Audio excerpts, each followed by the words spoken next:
Ahora sí, perfecto.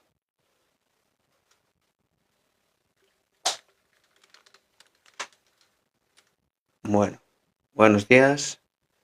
¿Se escucha bien? Sí, ¿verdad? Vale.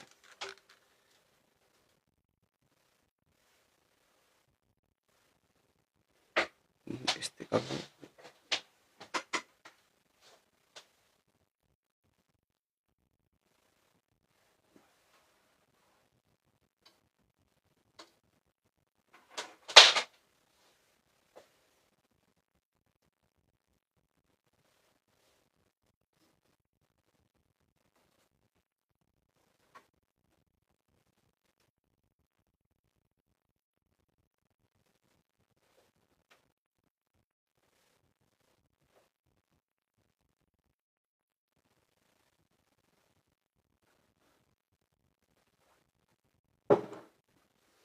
Hola, buenos días.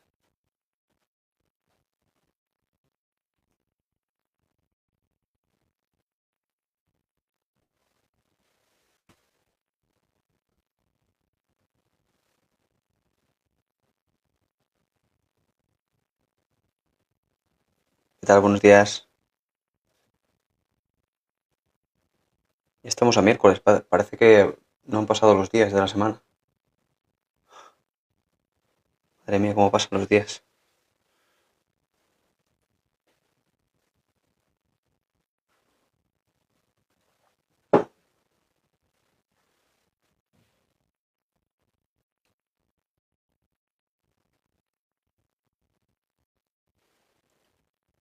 Bueno, aprovechando, buenos días. Aprovechando, voy a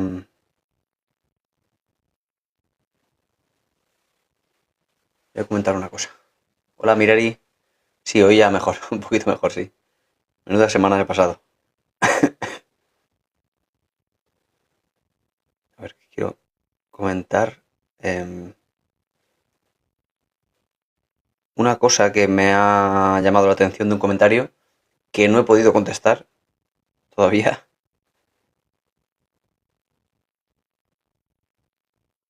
A ver, ¿dónde está? Aquí. Lo voy a comentar, ¿vale? Hola, Cristina, buenos días. Es de este de aquí. Este, vale.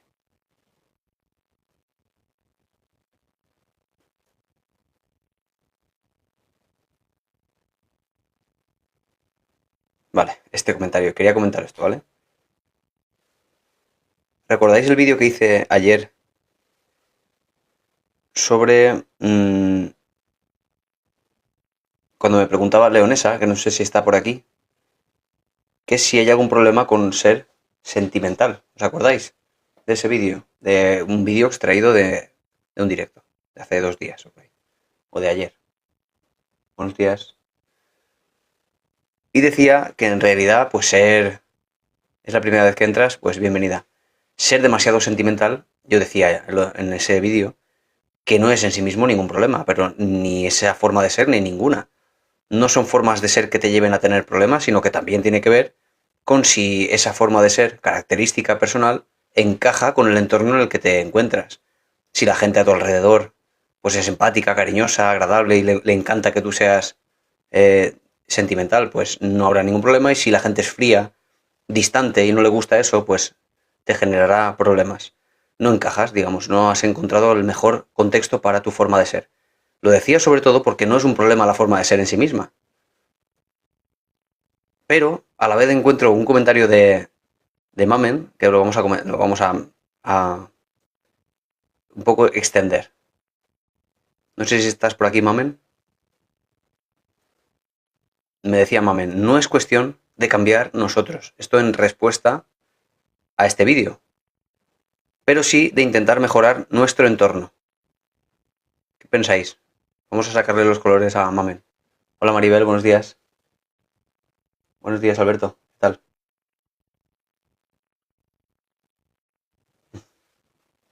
Bienvenido de nuevo. ¿Lo has escuchado, Maribel? Luego lo comentaremos también esto en el otro directo. Por tanto, si no es un problema mi forma de ser sentimental. Es el contexto en el cual no encajamos, así que no tenemos que cambiar nosotros y más bien cambiar el entorno. Es lo que nos comentaba Mamen. Quiero saber qué opináis de eso.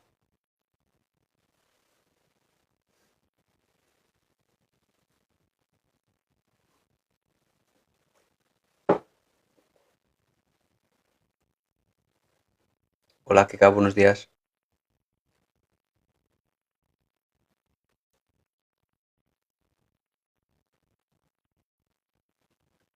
Hola, Rita, buenos días también. Bueno, María M, es la primera vez que entras. ¿Qué opinas de eso?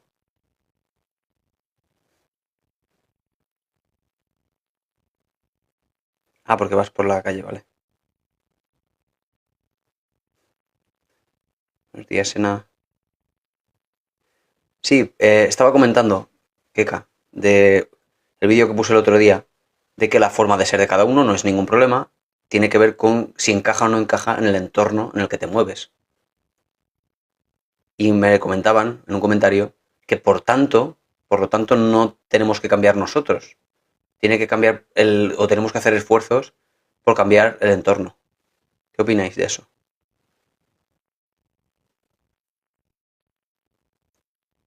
Sandy, por ahí está mi hermana. Hola, Sol, ¿qué tal? Sol, ¿no? ¿Cómo era el nombre? A ver si me acuerdo. Ahí no me acuerdo ahora. ¿Cómo era Sol? O Mar algo. Marimar, algo así, puede ser. Ah, perdona, Marcela. Muchos nombres ya en la cabeza. Marcela, eso es. Yo creo que el entorno cambia un poco cuando tú eres amable y cariñosa. No siempre, ¿eh? ¿No? A veces cambia y a veces no necesariamente porque no, la gente no es exactamente así siempre. Hay gente que es muy distante y no le gusta eso y lo rechaza. En fin, son formas diferentes de ser y no es mejor ni peor.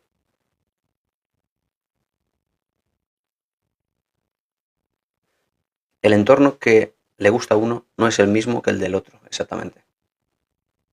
Si no encajo, me voy.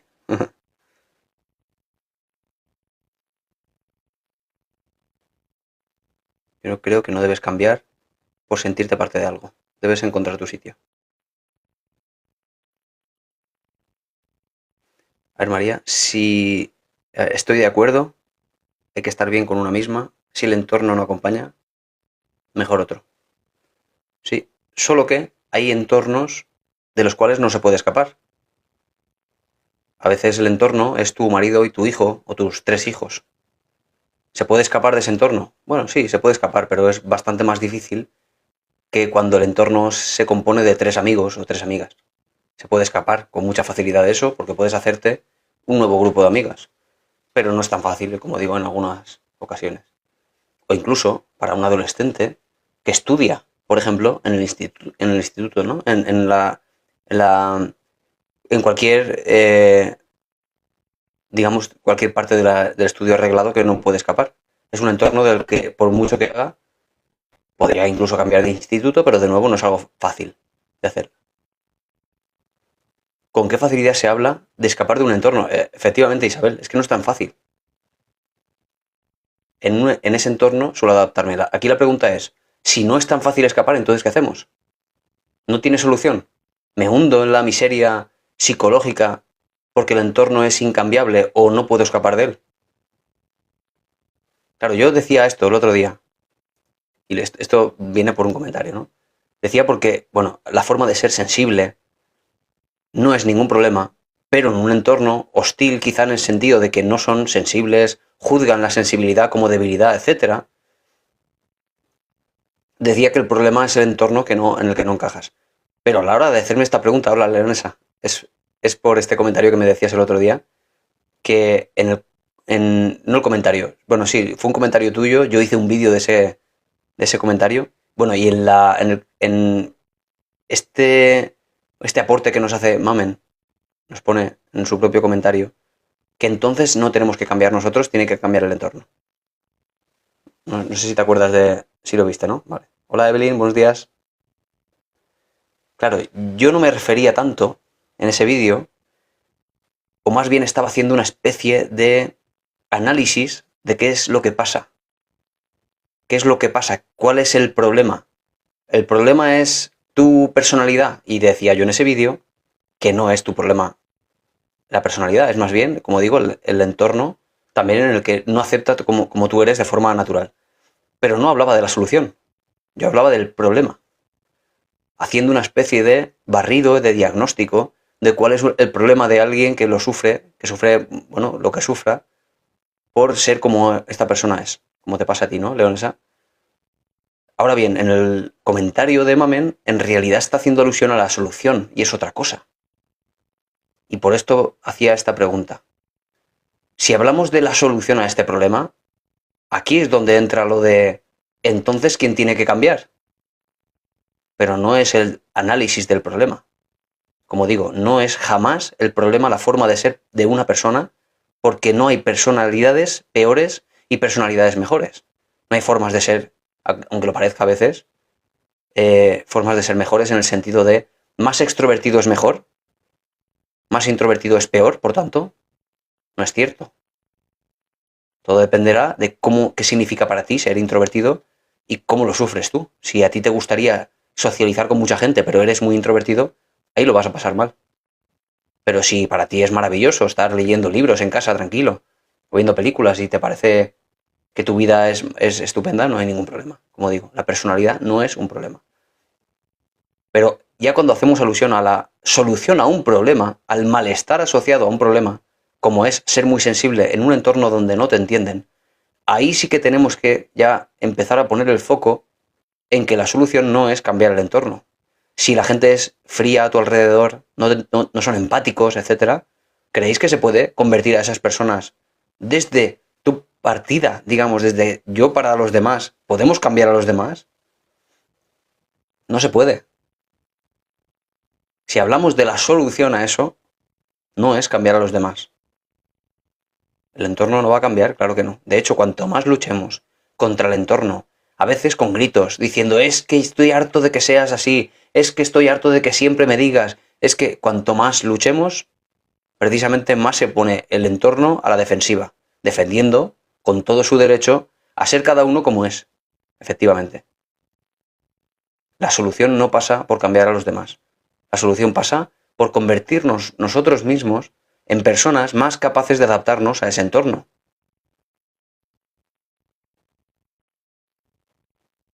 Es decir, ser más flexibles, no tener esas creencias de lo que la cosa debería ser tan rígida. Creo que una sonrisa puede ganar al entorno. Claro, depende del entorno. ¿Te imaginas un entorno hostil con maltratos, por ejemplo?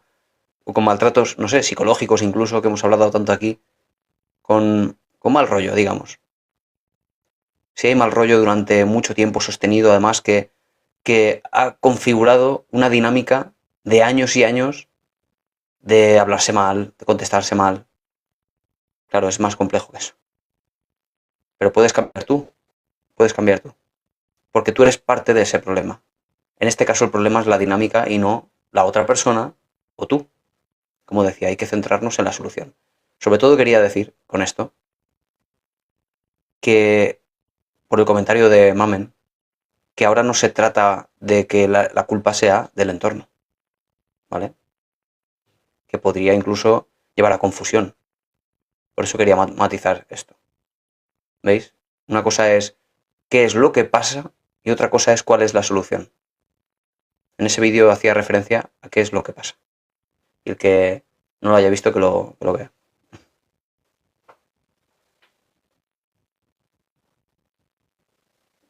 Hola Piedad, buenos días. Por aquí por YouTube. Yo pienso lo mismo. Tengo una familia que para ellos pasarlo bien es dentro del sarcasmo. Anda. Sin darse cuenta cuánto puede afectar al otro. Y entiendo que además estas personas que son sarcásticas disfrutan de su sarcasmo. El sarcasmo, bueno, como forma parte. también de cierto sentido del humor para ellos, quizá para ellos sea maravilloso. Sea una forma de, no sé, de relacionarse con un entorno considerado hostil para ellos, bueno, más suave, ¿no? Gracias a ese sarcasmo. ¿Qué significa el sarcasmo para ellos? Es lo interesante de analizar. Lo que pasa es que ese sentido para ellos no lo es, no lo tiene para ti. Ese es el problema.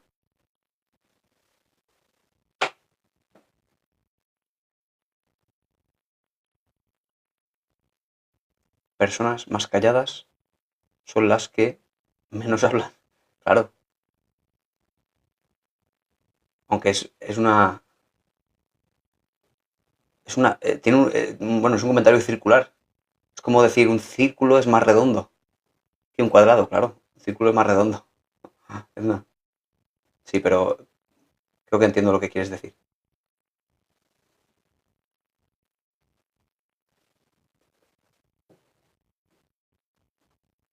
Buenos días.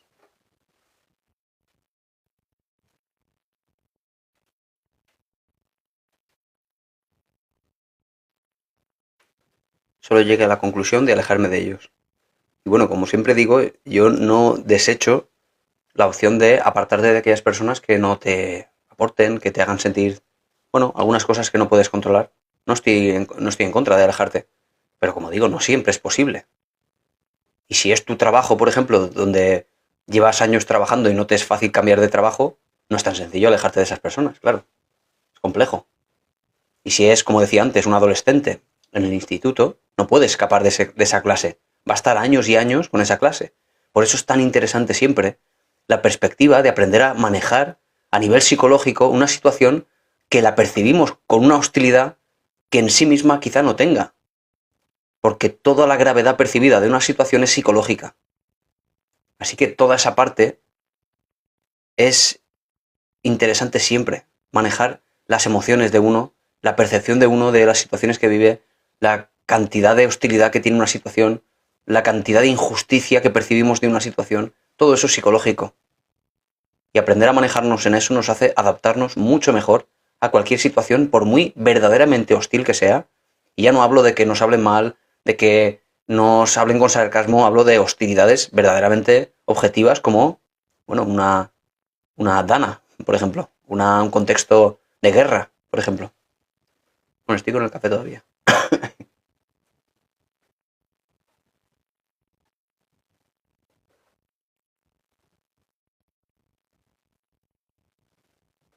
Aquí son las 10:15.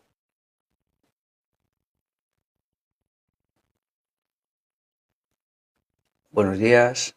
¿Por qué mi hermano insulta a su madre? Tiene ya 40 años. Bueno, a ver, vamos a ver por qué. Marilú, ¿por qué insulta a tu madre? ¿Tú qué opinas? Porque desde fuera, ¿no? Yo sin conocer ni a tu madre, ni a tu hermano, y ninguno de los que estamos aquí en principio conocemos nada de la historia, podríamos, por tanto, pensar que tu hermano con 40 años es mala persona, porque solo una mala persona podría insultar a su madre, pues sería lo fácil, ¿verdad? Pero desde luego detrás de una conducta, y el otro día mencionaba que es la psicología.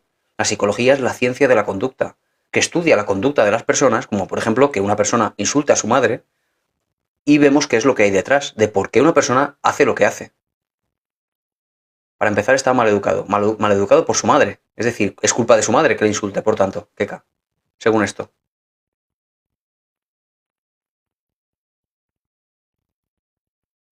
¿Dirías que entonces es culpa de su madre? Pero si es mal educado, que no ha sido bien educado, su madre es la que tenía entre sus manos verdaderamente toda la educación, su madre y su padre. Entonces, si es mal educado, la causa es su madre, ¿no? Y su padre.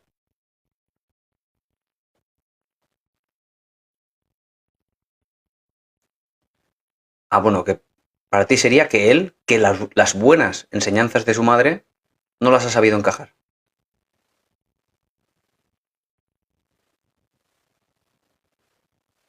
Su hermana se aprendió, bueno, tampoco lo sabemos, nos falta mucha información, ¿no? Pero sí.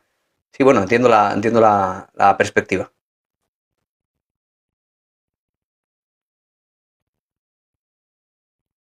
si analizamos la conducta en términos muy básicos, la conducta de los niños es mucho más fácil de ver. La de los adultos, bueno, es un poco más compleja, pero también se puede analizar en términos de aprendizaje.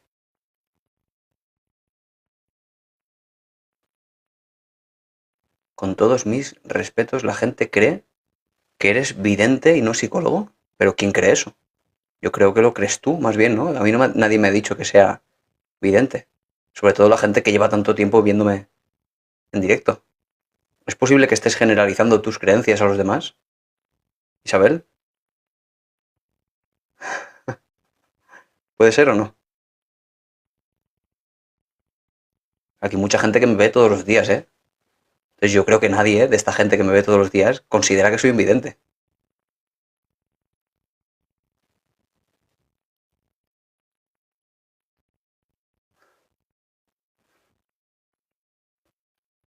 ¿Tú crees que soy un vidente, Maribel?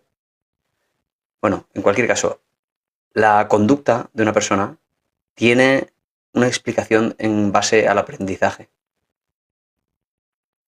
A ver, un día, claro, están apareciendo datos nuevos en este caso.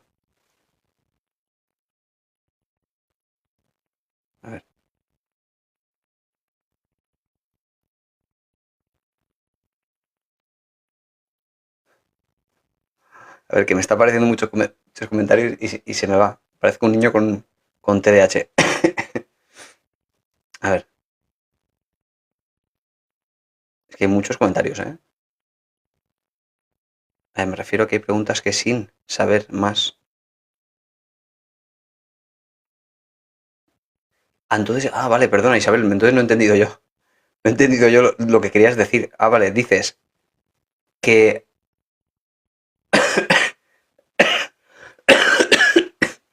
Ay, que se me va. Sin saber lo que yo puedo saber, me preguntan como si yo... Bueno, sí, entiendo, vale. He entendido lo que quieres decir, Isabel.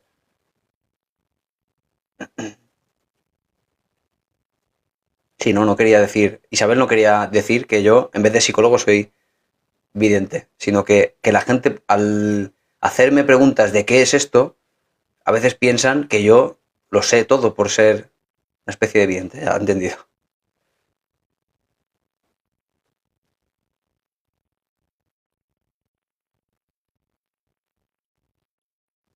Porque se está complicando la situación de Marilú. Un día le dijo a mi madre que de pequeño su amigo dice que abusó. Claro, pero mira, todo eso, ahora estás hablando de un abuso, por ejemplo, ¿no? Eso no explica que a los 40 años insulta a su madre. No tiene nada que ver.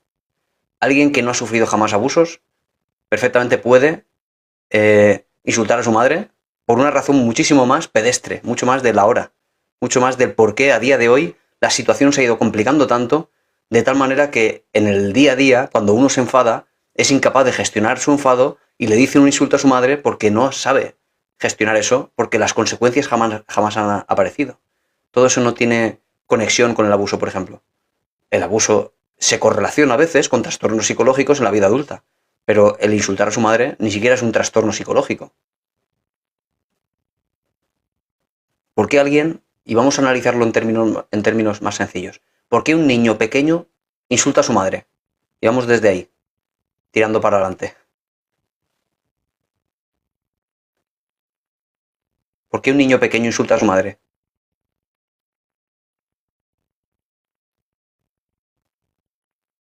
Estoy en el bus, lo llevo fatal y me estáis ayudando escuchándoos. Pues para eso estamos, Maribel. Porque no sabe gestionar sus emociones. No sabe gestionar su rabia y conductualmente consigue desahogarla al insultar a su madre de alguna manera. Ya, pero sobre todo, lo que hace que eso se repita es la consecuencia, lo que está después del insulto. ¿Qué pasa después del insulto? Determinará que ese niño vuelva a insultar a su madre o no vuelva a insultar a su madre. No es el motivo de su comportamiento. En absoluto. El motivo es mucho más del momento, es decir, no se trata de encontrar la causa de por qué insulta a su madre, se trata de encontrar los factores que a día de hoy siguen manteniendo ese problema. Y vamos a ello. Sobre todo, ¿qué consecuencia tiene insultar a tu madre? ¿Hay alguna consecuencia? Y me estoy refiriendo sobre todo desde la base, desde los niños pequeños, ¿no? ¿Cuál es la consecuencia cuando un niño pequeño insulta a su madre? Si la consecuencia es grave y drástica, el niño no volverá a insultar a su madre porque entiende, porque aprende, y aprender no es estudiar en el colegio, aprender es un proceso psicológico básico de una conexión de dos estímulos. Insulto a mi madre, pedazo de castigo. Con lo cual, la próxima vez que me tienda mi cerebro a decir insulta a tu madre, esto aparecerá asociado en el cerebro y dirá, no voy a insultar a mi madre. No, no hace falta dar una bofetada. De hecho, sabemos que eso no aporta nada en términos de aprendizaje. Curiosamente, Keka. El golpe, el maltrato, en este caso, no ayuda al aprendizaje, a que aprenda que pegar o que insultar, me refiero, no es bueno para la relación con tu madre. Aprende el niño más bien a tener miedo a esta persona, a no decir cosas por si me pega, pero no aprende que eso esté mal. Y aquí de lo que se trata sobre todo es de que el niño aprenda que eso no está bien. Bien en términos de la cultura familiar, me refiero. Aprende a tener miedo, efectivamente. Me dice por aquí Sandy, que es mi hermana, que es una crack también. Sí, pero Keka, lo que me dice es que funcionó, es que dejó de insultar, ¿no? En este caso. Pero eso no significa que funcione en términos de aprendizaje. Porque sabemos que por otras vías también funciona sin elementos de tipo el miedo a tu padre, el miedo a tu madre, que es de lo que se trata. Y además eso lo sabemos claramente, ¿eh? Que el maltrato físico no ayuda al aprendizaje, todo lo contrario, ¿vale? Ayuda a tener miedos y recelos hacia los padres, que desde luego eso tienen que ser las figuras de apego principales. Son las que construyen también en esa medida la autoestima del niño. Claro, con un maltrato físico, para que te calles no parece la mejor opción. Y así lo evidencian los estudios. ¿Entiendes lo que quiero decir? Mi madre se quitaba la zapatilla muy rápido, pero sí, era otra época, ¿eh? Era completamente normal en otra época. No solo en casa, sino en el colegio incluso, ¿no? Así que la conducta se reduce a eso, a un antecedente, una conducta y un consecuente. Si el consecuente consigue eliminar la conducta, o por lo menos no reforzarlo, bueno, lo que acaba pasando es que se diluye esa conducta. Ahora mismo tenemos a un adulto, nos preguntaban por aquí, con 40 años que insulta a su madre. Aquí la pregunta es, ¿qué va a hacer su madre cada vez que insulte este hijo? Y va a tener que aprender a cambiar las cosas, porque si no cambia nada, pues nada va a cambiar, evidentemente. ¿Qué va a aportar como consecuencia a eso? Y luego está la otra parte, que nos mencionaban por aquí. Si el hijo de 40 años, él quiere, porque él no lo pasa bien, porque se siente culpable, porque lo pasa, bueno, pues en fin, es muy negativo para él este contexto en el que insulta a su madre y luego siente emociones negativas hacia eso. Desde luego existe la posibilidad de que él gestione sus emociones con tal de no tener que conductualmente insultar a su madre. Esa es la mejor opción, desde luego. Pero aquí hay dos partes. Está él y está su madre. Porque yo entiendo, y lo tengo muy claro, absolutamente claro, que el insulto de este niño grande no opera en vacío, en un vacío experimental. No es la madre está completamente tranquila y de pronto el niño de 40 años dice un insulto hacia su madre. Evidentemente la madre también retroalimenta este insulto con su propia rabia, que tampoco probablemente sabe gestionar. Así que no es el problema ni la madre ni el niño grande. El problema es la interacción que se ha generado durante muchos años entre los dos, que no han sabido ninguno de los dos poner una solución a este problema que ha ido como escalando. Porque si ponemos el problema en él, pues claro, más difícil, sobre todo si él no quiere cambiar nada.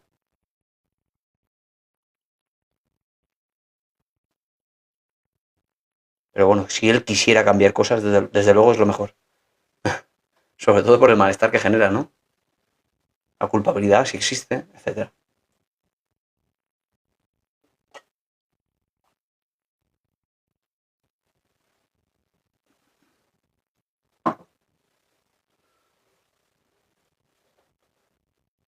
Mi madre... Ay, se me ha apagado esto.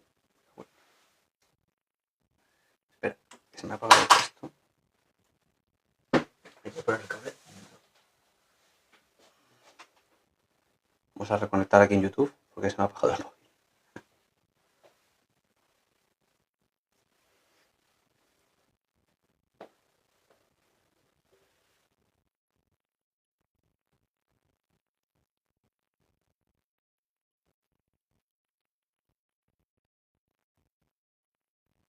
A ver.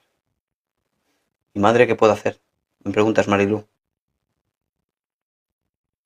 Pues como una respuesta fácil a un problema grave que se ha construido al cabo de los muchos años de mala interacción, desde luego no te va a servir de nada si te doy una respuesta sencilla. Esto se soluciona en terapia habitualmente, durante meses de tratamiento para la gestión emocional de él y la gestión emocional de ella, por lo tanto la mejora de la dinámica. Pero al final, si lo que buscas es una respuesta fácil, ella debe aprender a gestionar sus emociones, las suyas, porque ella, y eso lo deduzco de forma clara, también está retroalimentando la rabia de él que a él le lleva a insultar. Y a ella, por ejemplo, no, porque quizá eso pues no está entre sus conductas habituales, el insultar, pero sí para él. Lo que necesitan los dos es gestión emocional.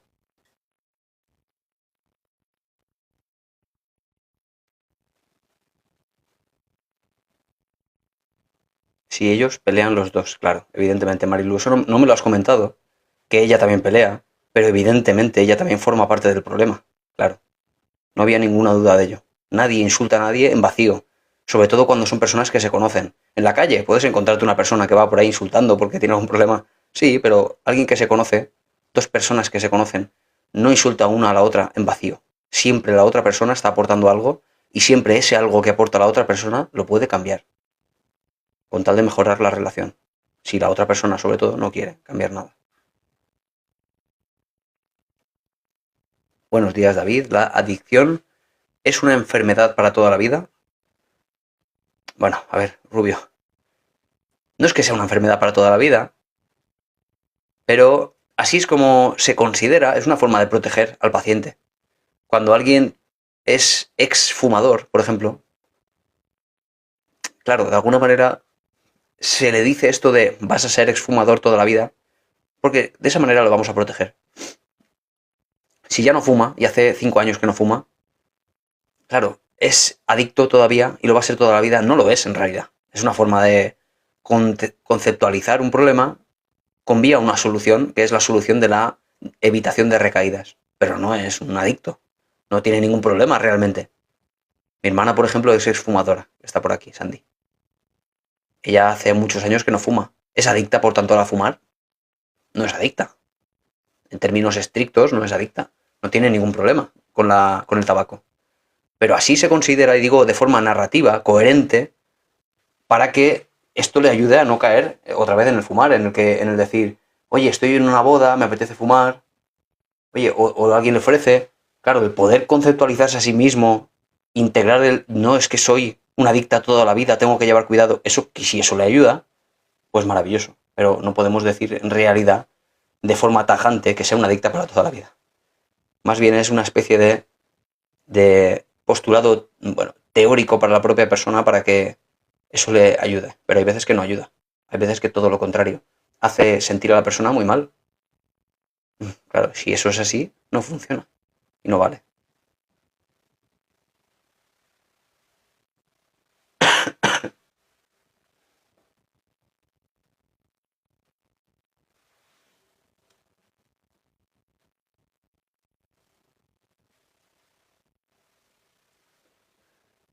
A ver si reconecta por aquí Nathan, que me estaba preguntando y se me ha ido. Se me ha ido por aquí el comentario. Aquí.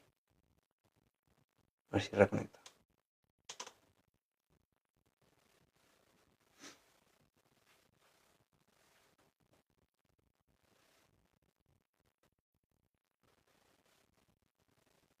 ¿Por qué mi niña de 6 años empieza a mentir en algunas cosas? ¿Qué hacer o decir para que no lo haga? ¿Por qué una niña de 6 años miente? ¿Por qué creéis que una niña de 6 años miente? ¿Y por qué un adulto miente? A nivel conductual, como decía antes, obtiene un beneficio. ¿Mm? Si la niña le preguntan, oye, ¿has hecho esto? Y ella dice, no, no lo he hecho. Y por lo tanto al final se libra de que le regañen, obtiene un beneficio, es decir, se refuerza su conducta. A eso me refería. Nathan, ¿estás por ahí? Es que se me ha desconectado.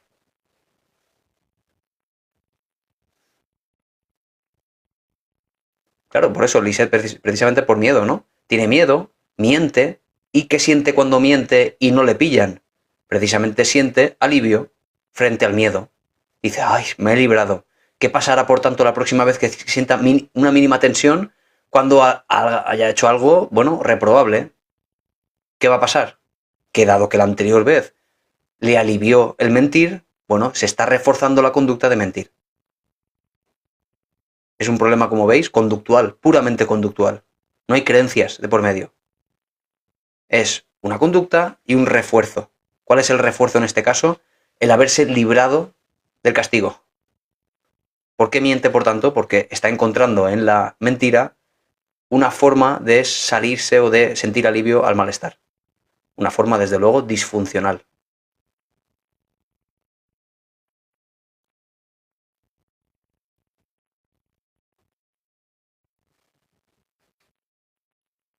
¿Cómo podemos solucionarlo? Pues habría que ir mentira a mentira, buscando soluciones prácticas a cada una de las situaciones.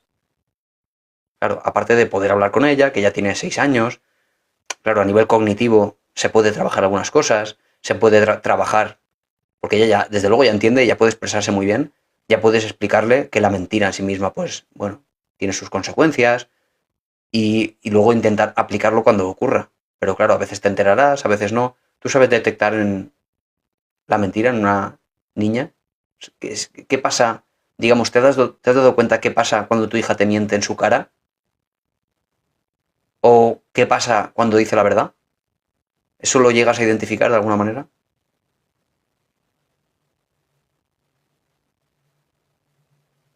¿Sabrías, me refiero, sabrías seguro si te miente o no?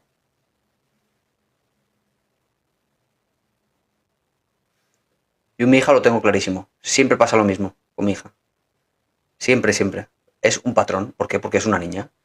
Conforme vaya haciéndose más mayor, va haciendo más complejo, si acaso. Si le pasa, pues hará más complejas las mentiras, como pasa siempre con el ser humano.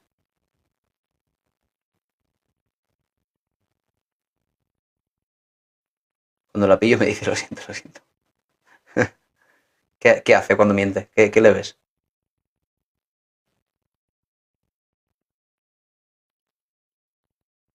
¿Qué es lo que le ves a ella en la cara o en el cuerpo?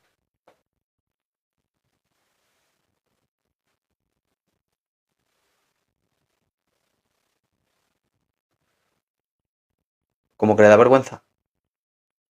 Sí. Como que agacha la cabeza, la mirada. Hace eso. Es culpabilidad. ¿Y si dice la verdad? ¿Y si le dices, oye, ¿has cogido eso? Y resulta que te dice que no, y es verdad, no lo ha cogido. ¿Qué pasaría? ¿Sabes identificar qué pasaría en ella misma? Mi niño se le nota en los labios. Se le va para el lado. Cuando miente. Yo no sé bien identificar, pero su padre enseguida le pilla. Bueno, Lisette, luego en el directo para suscriptores vamos a hablar de comportamiento no verbal, ¿no? Lo teníamos pendiente, ¿no? Sabéis que, el que no lo sepa porque se conecta nuevo, soy experto en detección de mentiras y comportamiento no verbal con un máster que hice, que tengo por ahí el título con el premio de primero de mi promoción, además.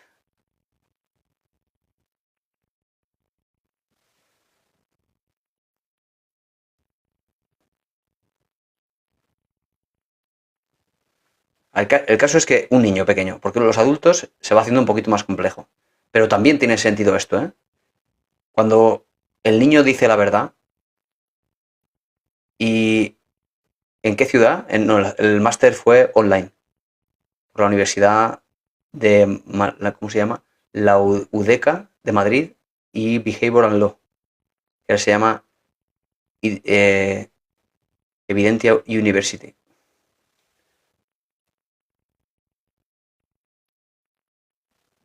Es decir, si tú le acusas a tu hijo y es verdad lo que él dice, no te está mintiendo, pero tú le estás acusando o le estás preguntando, siempre lo más probable va a ser que se enfade, que arranque con rabia. ¿Por qué?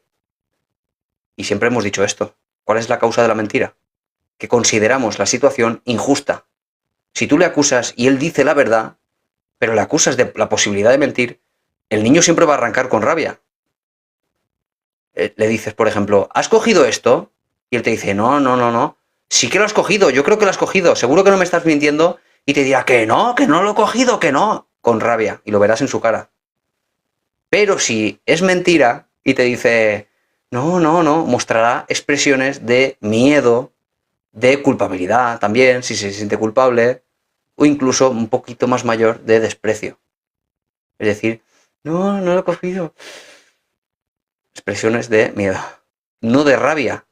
No puede tener rabia si está mintiendo, porque la rabia siempre parte de una sensación de injusticia, y no hay injusticia si te está mintiendo, evidentemente. Son cosas que podemos deducir, como veis. Ya con la vida adulta se va complejizando todo bastante, pero en los niños se ve esto de forma maravillosa.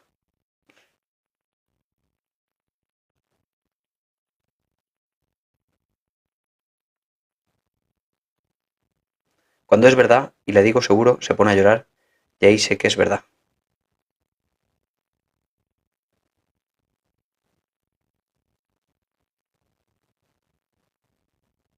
Sí, porque por ejemplo, si se pone a llorar y muestra lágrimas incluso, es decir, es imposible que lo finja, a no ser que sea la mayor actriz nunca vista antes con 6 años.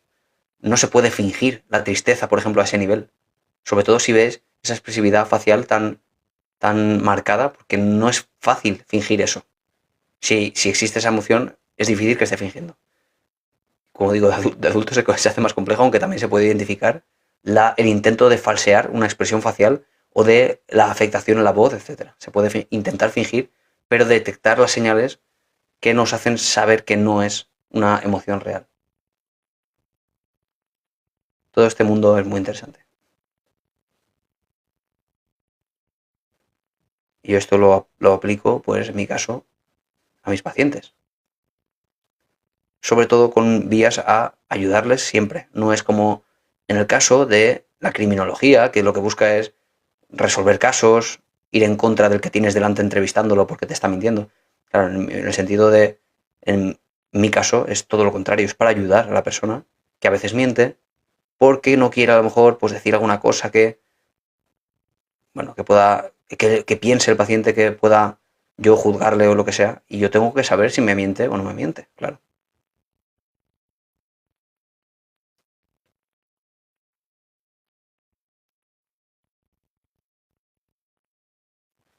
Eso en adultos es diferente porque hay gente que hace las cosas y se molestan aunque mientan.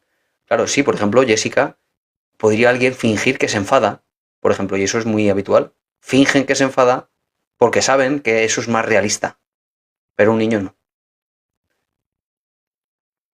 A no ser que, como digo, vaya aprendiendo poco a poco y llegue un momento en que sea ya un fenómeno de la mentira. Pero como digo, la rabia, por ejemplo, fingida, no opera igual en la expresividad facial que la verdadera. Y eso se puede detectar.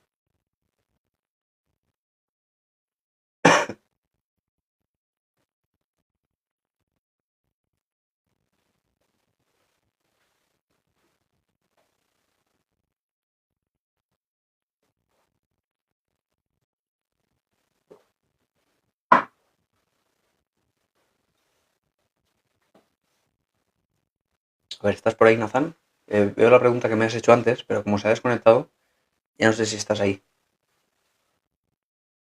Ah, vale, vale, vale, lo he visto ahora. Vale. A ver, ¿cuánto es el rango de tiempo adecuado para mantener la atención en una lectura siendo adulto? ¿Cuál es el rango de tiempo adecuado para mantener la atención en una lectura? El rango de tiempo adecuado. No sé si entiendo la pregunta. No sé si entiendo la pregunta. ¿Te refieres a cuánto tiempo sería recomendable leer en un adulto para reforzar quizás su atención? ¿Algo así? ¿Te refieres? ¿Cuánto tiempo dedicar a la lectura para mejorar tu atención? ¿Algo así? ¿O vas por otro camino en la pregunta? Sí. Pues no hay ningún tiempo establecido. ¿Sabes lo que es muy bueno, por ejemplo? Nathan, medir. ¿Cuál es tu capacidad de atención? Midiendo, por ejemplo, pues la cantidad de, no sé, de elementos que puedes memorizar con juegos en los que, claro, tienes que prestar atención para memorizarlos y luego poder retenerlos gracias a que les has prestado atención. Si tú haces juegos de memoria y de atención y estableces cuál es tu límite de capacidad de memorizar números, por ejemplo 7, 8, 10, los que sea, y luego empiezas a leer todos los días 10 minutos, si al cabo de 2 semanas has mejorado tu marca en ese otro juego, estás demostrando por vía de una evidencia, al final, una evidencia, que has mejorado gracias a esos 10 minutos de juego, perdón, de lectura. Si ves que no mejoras y resulta que luego lees media hora todos los días y si mejoras en ese otro juego, bueno, ya has demostrado que media hora para ti es eficaz, pero no 10 minutos. Y habrá otras personas que sí. Lo mejor es medir siempre, Nathan. La medición es lo que nos va a demostrar que verdaderamente has mejorado. Si no lo mides, no lo puedes saber. ¿Entiendes? Pero no hay un tiempo para todos, por igual. Es más bien qué hace que tú mejores, qué necesitas tú, según tus propias capacidades, tus propios intereses, la capacidad de motivación, todo eso.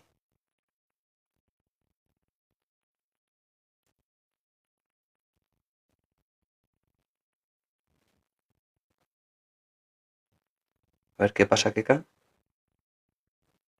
A mí me pasa ahora, tras duros tratamientos, me ha mantenido entera y daba ánimo a los que me rodeaba. Y ahora mi ojo me cuesta mantenerlo seco. Y siento la tristeza en mi interior, aun estando riendo. Lo tienes como ahí atragantada, ¿no? La tristeza. A veces ocultamos nuestros estados a los que queremos. ¿Ocultar te refieres a los demás? ¿Te parece? No, no es malo, ¿te refieres?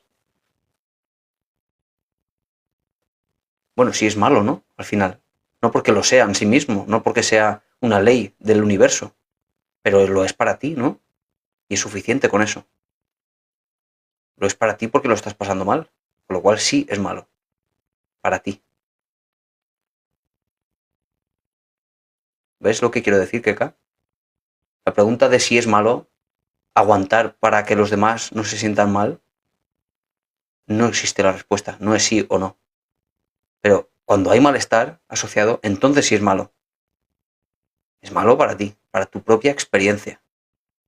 Para otra persona con el mismo problema no habrá ningún malestar, lo llevará bien y por tanto no será malo.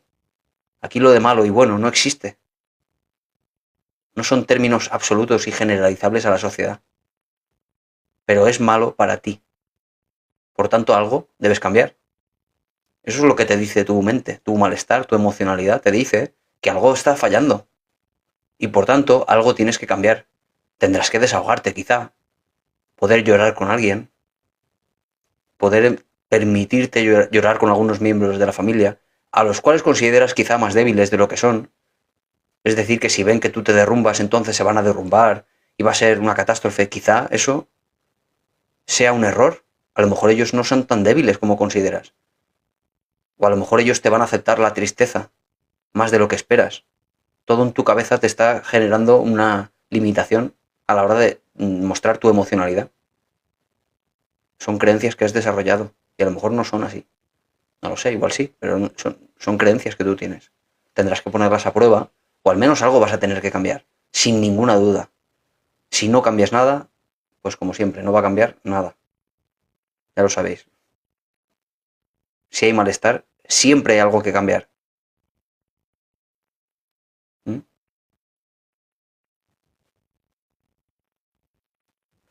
Las emociones es malo ocultarlas. Aquí Isabel nos dice esta otra cara, ¿no? Porque pueden enquistarse, si hay que llorar, se llora. Como decía antes Isabel, no necesariamente para todo el mundo, ¿no? Hay gente que oculta sus emociones y le va bien, quiero decir. Le va bien, no hay ningún problema. Solo tenemos que hacer alusión a que hay cosas que nos producen malestar. Ahí tenemos la medida de la necesidad de cambio. Pero gente que oculta sus emociones y eso le permite, no sé, crecer a nivel, no sé, empresarial o lo que sea, y le va bien, y no genera ansiedad, ni malestar, ni estrés, realmente no hay que buscar problemas donde no los hay. Pero en este caso hay evidentemente un problema que necesita una solución.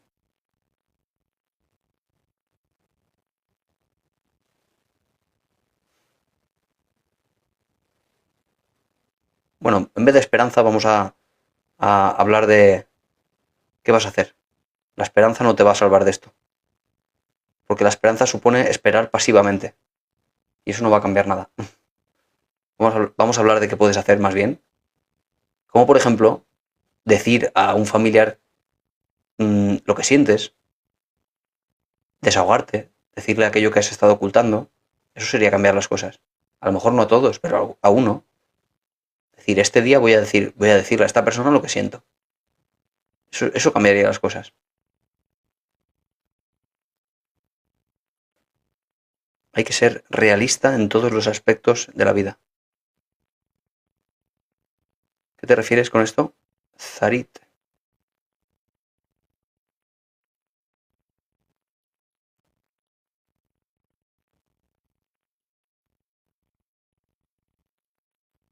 Ellos esperan que yo tengo que seguir entera. Ya, pero ¿sabes lo que pasa?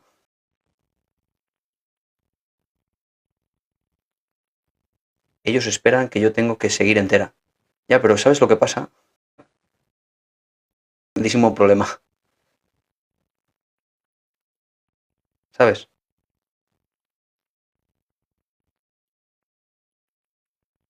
Lánzate a la piscina y prueba a hacerlo.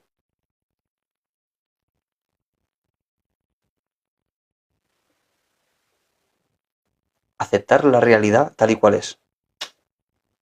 Ay,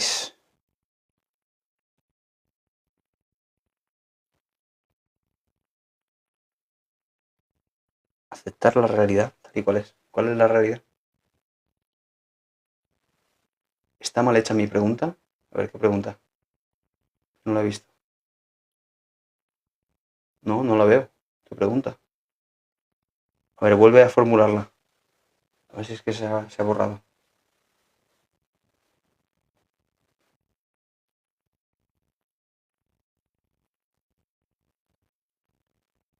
Espera, porque se me ha ido aquí el live. Un momento. Aquí, vale. He dado sin querer. A ver, aceptar la realidad tal y cual es. ¿Qué opináis de esto? ¿Cuál es la realidad? Porque nos lo ponen en dos comentarios diferentes. Hay que ser realistas. Y aquí nos dice aceptar la realidad.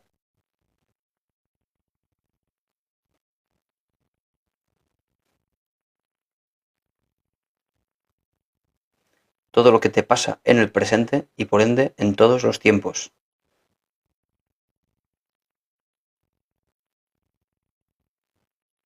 Uf, me estoy perdiendo un poco, ¿eh? A ver. Aceptar la realidad tal y cual es, hasta ahí todo bien. Todo lo que te pasa en el presente y por ende en todos los tiempos. Aceptarlo, ¿no? Bueno, a lo mejor podemos quitar la realidad, pero sí, aceptar lo que vaya pasando en la vida, ¿no? Lo que vaya pasando en el presente. Creo que te refieres a eso y tienes razón. Aceptar las cosas como son, ¿no?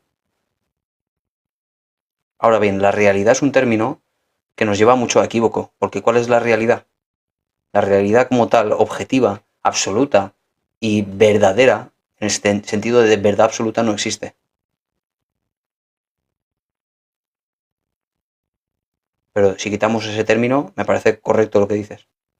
Aceptar las cosas conforme vienen, la aceptación. es una buena herramienta. Mi hijo de 29 años no quiere besos ni abrazos. Y yo soy cariñosa. ¿Qué puedo hacer? Claro, precisamente Fila Valle, lo que nos dicen por aquí. Aquí no se trata de cambiar a tu hijo y que de pronto sea aquello que tú quieres que sea. Tu hijo es como es. Es distante, frío, puede ser perfectamente. Aquí hacer alusión al por qué es lo de menos. Es más bien, claro, ¿qué puedo hacer? Te falta aceptación de cómo es tu hijo. Eres tú, Fila, la que tiene que cambiar tu expectativa rígida de lo que tu hijo debería ser, de lo que deben ser los hijos con respecto a sus madres, es decir, cariñosos, atentos, porque luego los hijos no necesariamente van a ser como esperamos que sean. Si lo son, genial, estupendo, pero ¿y si no lo son? ¿Y si no son como esperamos que sean? Nos van a causar malestar. No ellos por su forma de ser, sino por nuestra expectativa de lo que ellos deberían ser. Eso es lo que debes cambiar. Aceptar como tu hijo es y disfrutarlo tal y cual es. No esperando abrazos, no esperando cariño, solo estando disponible para él cuando él te necesite. Y más con esa edad.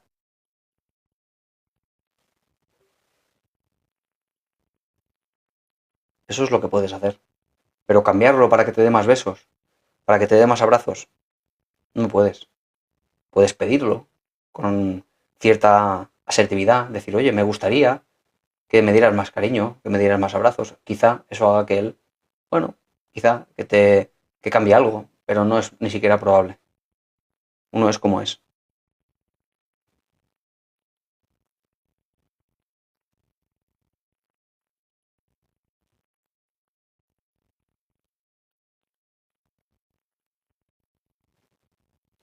Todo lo que pasa en el presente y por ende en todos los tiempos, en sentido figurado.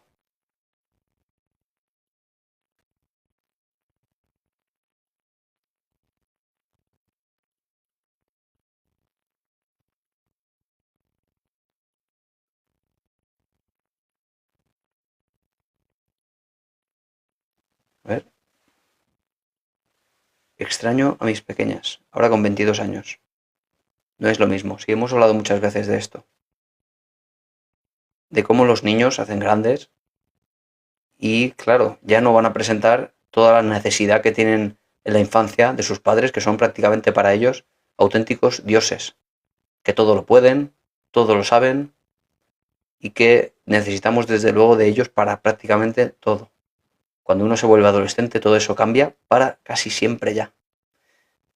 Y ya no necesitamos de los padres como adolescentes, necesitamos de los iguales, los amigos, otros ideales de gente que van a ser para nosotros modelos a seguir. Los padres ya jamás van a ser eso. O al menos no con esa intensidad, con esa omnipotencia que sí tienen los niños sobre sus padres desde la infancia. Eso va a cambiar. Cambia sobre todo en la adolescencia, la adultez temprana. Y luego con el tiempo, si los hijos tienen sus propios hijos, muy frecuentemente cambia todo esto otra vez hacia buscar otra vez a los padres, a los abuelos en este caso. No es ni siquiera esperable, pero suele pasar esto. Que si no ha habido demasiado deterioro durante el tiempo, no ha habido demasiada exigencia, es que nunca me vienes a ver, es que nunca me llamas, nunca no me quieres, es que. Si no ha habido demasiado desgaste, luego vuelven otra vez. Si no ocurre, probablemente has tenido muchísimo que ver en que luego no vuelvan, porque has pedido aquello que ellos no estaban dispuestos a darte. Y está bien, forma parte de la vida.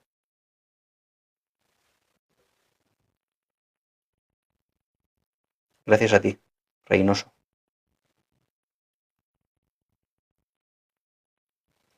Y bueno, vamos a ir cortando. Tengo ahora, por cierto, a los superfans, suscriptores. El directo no va a ser ahora a las 11, va a ser a las 12. ¿Vale? ¿Ok? A las 12, porque tengo ahora un paciente a las 11 y a las 12 en punto conectamos. ¿Ok? Vale, Lisette, Maite, si estás por ahí. Mirari, estará haciendo cerraduras y llaves. Ahí está. Y Mar también, a las 12, ¿vale? A las 11 en Canarias.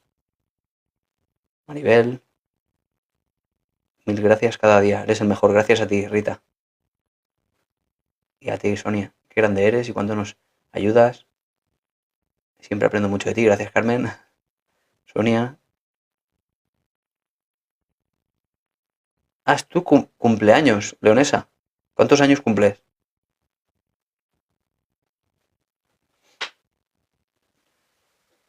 ¿De qué país? De España, hora española.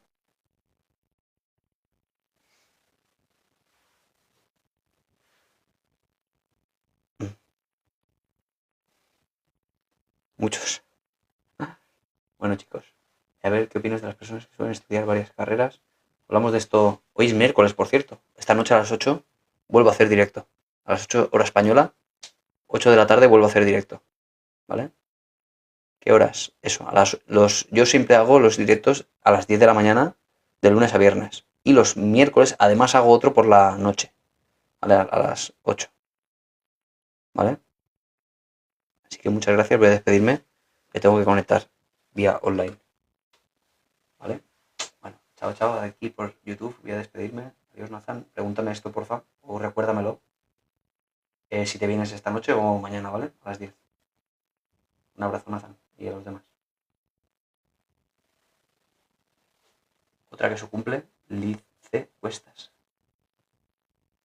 Adiós, Isabel. Gracias. Adiós a todos, adiós, chao, chao.